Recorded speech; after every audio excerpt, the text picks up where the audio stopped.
Welcome back to my channel. So update muna tayo ngayon sa isa pang kukuban ko na kung saan tinanim ko to last June. So 6 na buwan nang nakalipas. So ito na po yung kanyang itsura. So sa nag-aabang ng mga videos ko, maraming salamat at matagal tayong hindi nakapag-upload dahil busy po sa trabaho. So ito na po siya after 6 months. So malaki na at yung kanyang dahon ay unti-unti nang humiwalay. So at meron na rin siyang mga ugat na lumabas. Ayun. Marami po siyang ugat.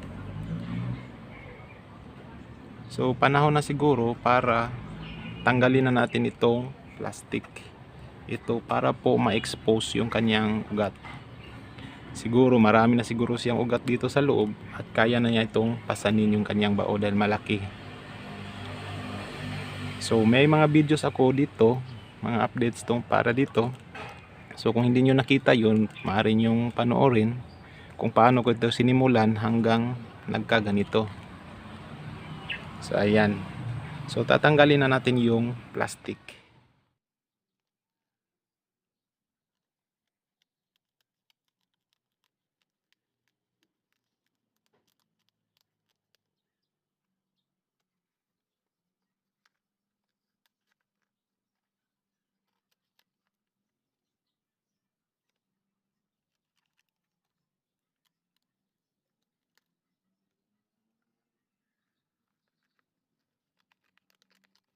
So linagyan ko siya ng plastic para po magkaroon siya ng root exposure. So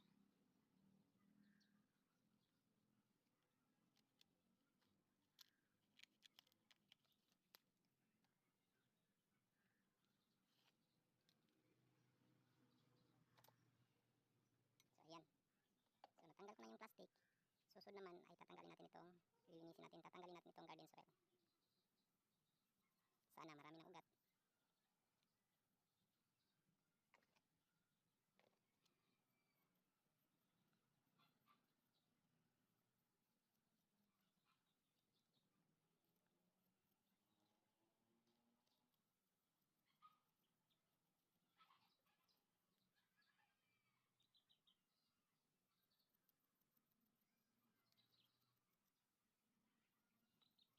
So sa hindi pa nakapanood ng video nito kung paano ko ito sinimulan, search nyo lang po sa aking channel at makita nyo to.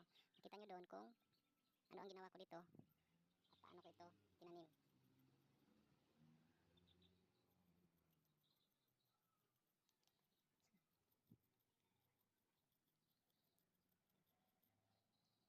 Sa lahat po na nag-subscribe, marami pong salamat. So ingat-ingat lang po tayo. So kitang-kita marami na siyang ugat. So kaya na niya buhatin yung kanyang bao.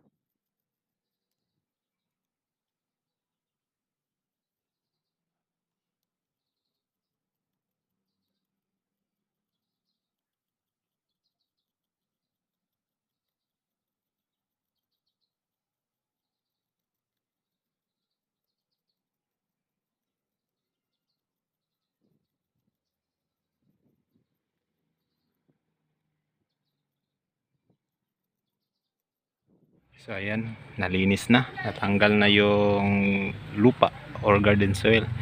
So next natin gagawin dito ay tatanggalin natin itong mga maliliit na ugat. Ayun, para malinis tingnan. So ikakat lang natin. Natural lang po ito dahil mayroon kasing lupa dito dati. Pero nung tinanggal, ito po yung bumalaga.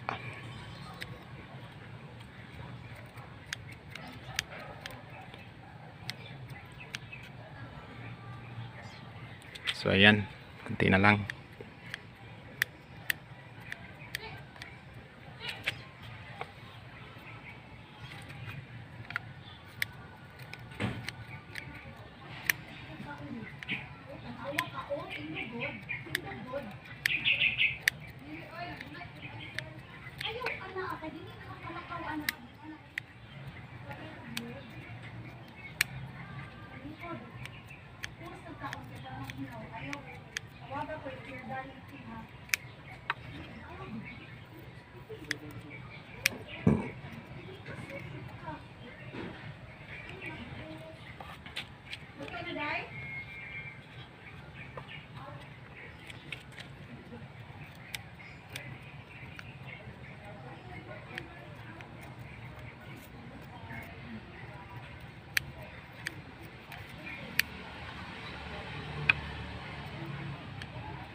So ayan na, tapos na.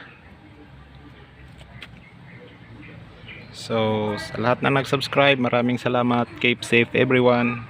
Thank you for watching.